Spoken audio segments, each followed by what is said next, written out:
नहीं होगा तब भी केवल शिव ही होंगे। और शिव शक्ति का ये मिलन सारे संसार के उद्धार के लिए होने वाला था। सारा संसार इस मिलन को देखने के लिए उतारू था और शिव शक्ति के प्रेम के रस में खुद को डुबोने के लिए बेकरार। परंतु माता सती तो अन्न जल त्याग हटकर बैठी थी और उनके इस हट को भी जैसे तोड़ना नामुमकिन सा हो गया था। शायद वो जानती नहीं थी कि उनका भूखा प्यासा रहना महादेव को कितना विचलित कर रहा होगा, और भोलेनाथ भी विचलित क्यों ना होते। माता सती का हट महादेव और उनके रिश्ते के लिए भी मुसीबत बनने वाला था। बचपन से ही नाजों से पली सती किस तरह से इस पीड़ा को बर्दाश्त कर रही हैं, इसका अंदाजा इसी बात से लगाया जा सकता है कि वो आधे दिन भी कभी भूखी नहीं रही और आज उन्हें भूखे प्यासे कई दिन हो चुके थे।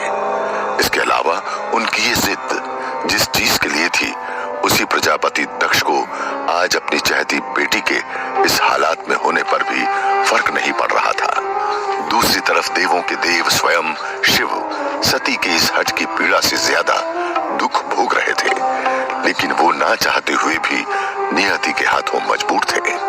इधर सती की जिद बढ़ती ही जा रही थी, उधर महादेव की व्याकुलता, तो वहीं अपने अहंकार में चूर दक्ष का क्रोध भी सभी कुछ न कुछ अनुभव कर रहे थे। फिर भी महादेव को अपनी सती की इस सबसे बढ़कर चिंता थी। 8 दिनों से सती अपने कक्ष में बंद थी। पूरे महल के तमाम लोग उनसे उनकी जिद को छोड़ने की विनती कर रहे थे, लेकिन सती नहीं मानी।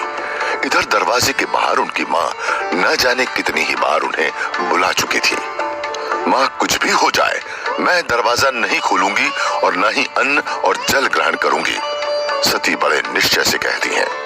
पता नहीं माँ, बात क्यों नहीं समझ रही हैं? पिताजी ने हमेशा मुझे इतना प्यार दिया, मेरी हर गलती पर मुझे माफ किया, फिर अब ऐसा क्या हो गया जो इस बार मेरी कोई गलती नहीं होने पर भी मुझे इतनी बड़ी सजा दी गई? उन्होंने मुझे ही त्याग दिया, अपनी सती को, वो भी एक मनके की वजह से। अब चाहे कुछ भी हो जाए, जब तक स्वयं पिताजी मुझे मनाने नहीं आते तब तक मैं ना कुछ खाऊंगी और ना ही जल की एक बूंद का सेवन करूंगी। सती अब शायद किसी और की कोई बात सुनने को तैयार ही नहीं थी। फिर भी माँ तो माँ होती है, वो अपनी संतान को अपनी आंखों के सामने कैसे इस तरह देख सकती हैं? सती के लाख मना करने पर भी उनकी माता कहती है, सती तुम्हारी रुष्टता तो अपने पिता से है ना, तो इस तरह अन्न का जल त्याग करके तुम अपनी माँ को किस बात का दंड दे रही हो पुत्री? 8 दिन हो चुके हैं सती, अब तो द्वार खोल दो और कुछ खा लो। लेकिन सती फिर से कहती है, नहीं माँ, मैं कुछ नहीं खाऊंगी जब तक पिताजी मुझसे बात नहीं करते, मुझे माफ नहीं कर देते। ये सुनकर माता प्रसूति रोते हुए वहीं द्वार पर बैठ गई। द्वार के उस पार कक्ष के भीतर सती तो जैसे कोई जोग लगाए बैठी थी। उसका शरीर क्षीण होकर मात्र हड्डियों का ढांचा भर रह गया था, मानो शरीर का मांस अंदर चिपक सा गया हो। उसके शरीर का तेज, उसके मुख की कांति और उसकी ऊर्जा धीरे धीरे लुप्त हो रही थी, लेकिन उसकी आंखें अभी भी दूर उस पर्वत के शिखर पर बैठे इस सन्यासी की आंखों से जा उलझी थी। उसने मन ही मन उस सन्यासी से प्रश्न किया, क्यों मुझे मरने नहीं देते तुम सन्यासी? पिछले 8 दिनों से तुम भी मेरे साथ यही अपनी धुनी रमाए मेरे सामने उस पर्वत पर बैठे हो, आखिर तुमसे मेरा संबंध ही क्या है?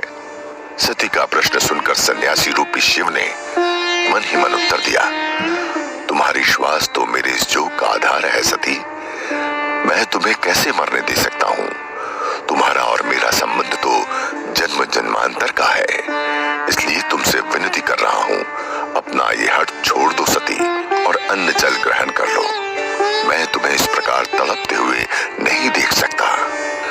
यूं तो न सती कुछ कह रही थी और न ही सन्यासी रूपी शिव, लेकिन मन ही मन उनका ये वार्तालाप निरंतर चल रहा था। शिव का उत्तर सुनकर सती ने कहा, अवश्य तुमने ही कोई माया रची है, भला 8 दिन कोई बिना अन्न जल के कैसे जीवित रह सकता है? मैं जानती हूँ मेरे शरीर को मिल रही ऊर्जा तुमसे ही आ रही है, परंतु तुम कितना भी प्रयास कर लो, मैं अपना प्रण नहीं तोड़ूंगी। मेरे पिता ने मेरा त्याग कर दिया है। जब तक वो मुझे पुनः स्वीकार नहीं कर लेते, मैं अन्न जल ग्रहण नहीं करूंगी।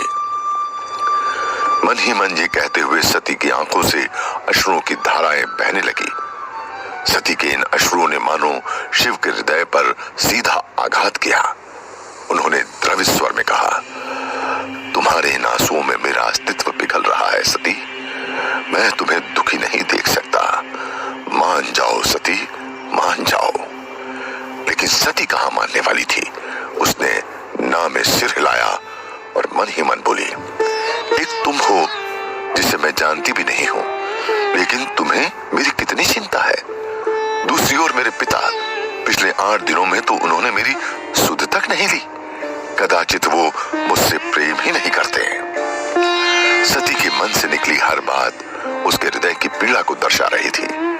अपने पिता का विचार आते ही सती के अश्रुओं की गति बढ़ गई तो शिव ने उन्हें सांत्वना देते हुए मन ही मन कहा, तुम्हारे पिता तुमसे बहुत प्रेम करते हैं सती। कदाचित उन्हें तुम्हारे इस प्रण के बारे में कुछ भी ज्ञात ही ना हो। शिव की बात सुनकर सती ने मन ही मन कहा, यदि ऐसा है तो तुम मेरी सहायता क्यों नहीं करते सन्यासी। तुम तो मायावी हो। वहां पर्वत पर बैठे बैठे भी बिन कहे तुम मेरे मन की बात सुन लेते हो। ठीक उसी प्रकार मेरे पिता तक भी मेरी ये विनती क्यों नहीं पहुंचा देते। सती के मन की बात सुनकर शिव भावुक हो गए। उन्होंने भावुक स्वर में कहा, तुम्हारे लिए तो मैं धरती और आकाश एक कर सकता हूं सती, किंतु तुम मनुष्य शरीर में विधि के विधान से बंधी हो। मैं उसमें हस्तक्षेप नहीं कर सकता। शिव की बात सुनकर सती मन ही मन दुखी हो गई। उसने दुखी स्वर में कहा, तुम भी अपनी मर्यादा में बंधे हो।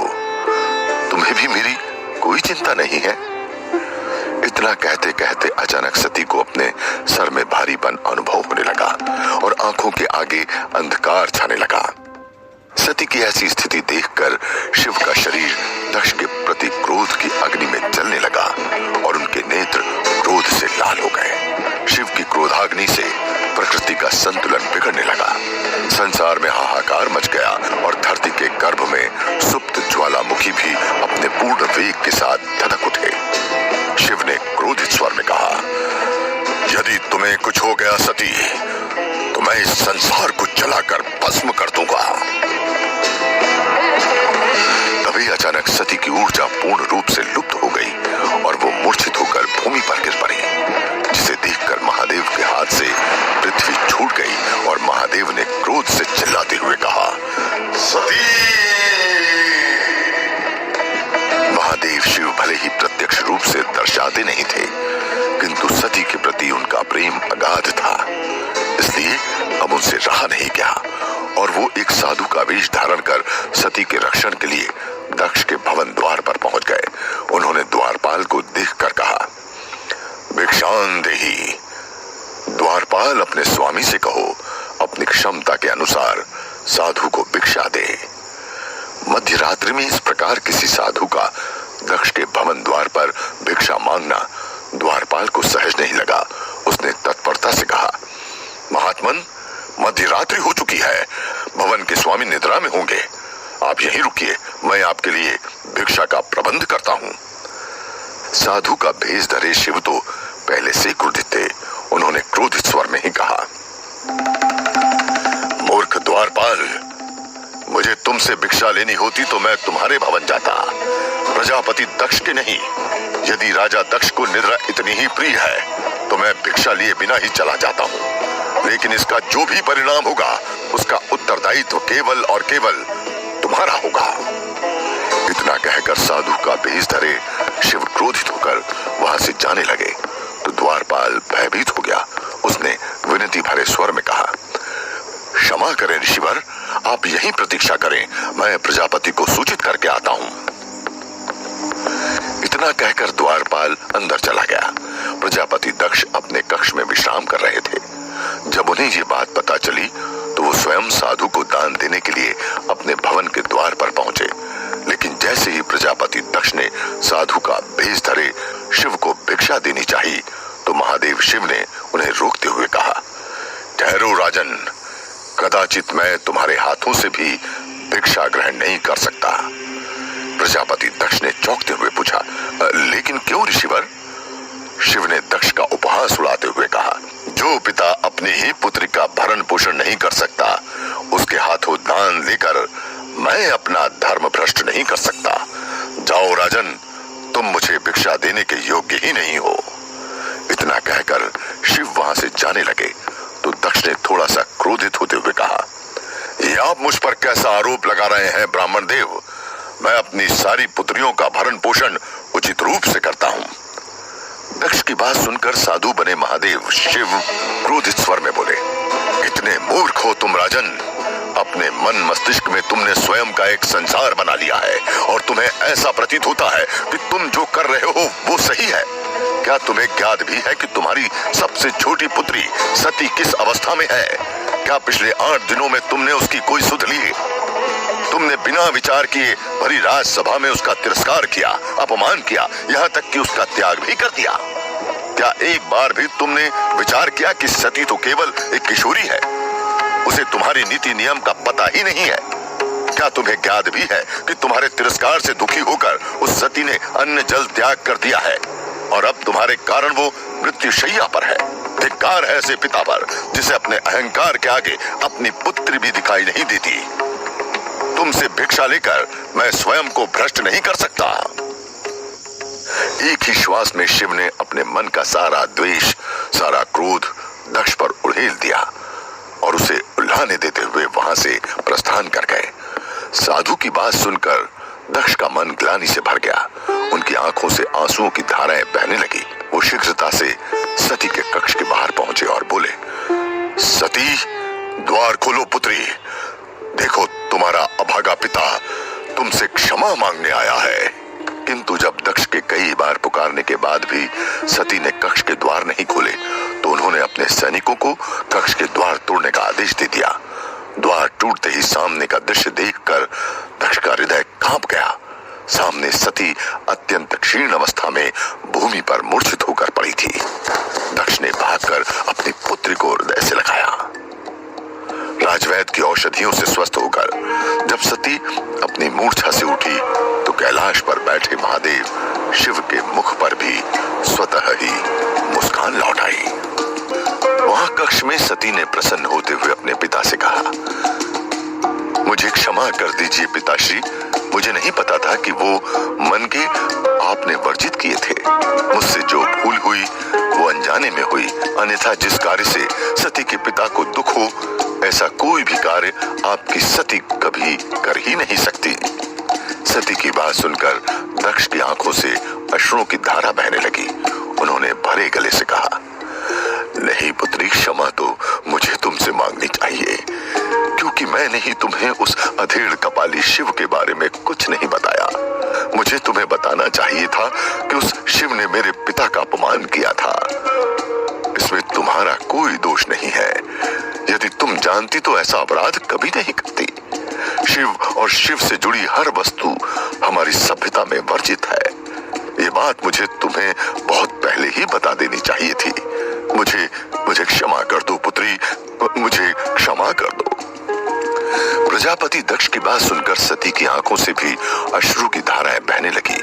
उसने भाव विभोर होते हुए अपने पिता से कहा, मैं आपको वचन देती हूँ पिताश्री, आज के पश्चात मैं उस शिवा अथवा उससे जुड़ी किसी भी वस्तु से कोई संबंध नहीं रखूंगी। सती का वचन सुनते ही कैलाश पर बैठे महादेव शिव का हृदय टूट गया। उन्होंने दुखी स्वर में भरे गले से कहा, अपने शिव का त्याग करने जा रही हो सती, क्या रह पाओगे मेरे बिना? इतना कहकर शिव के नेत्रों से अश्रु की धाराएं बहने लगी। शिव के दुख के सागर में सारा संसार डूबने लगा। संपूर्ण सृष्टि में जैसे हाहाकार मच गया। तारा मंडल के कई ग्रह और उपग्रह अंतरिक्ष में टूटकर गिरने लगे। आकाश में तीव्र बिजलियां चमकने लगी और तभी एक भीषण आकाशवाणी हुई, कहीं सती तुम ये वचन नहीं दे सकती।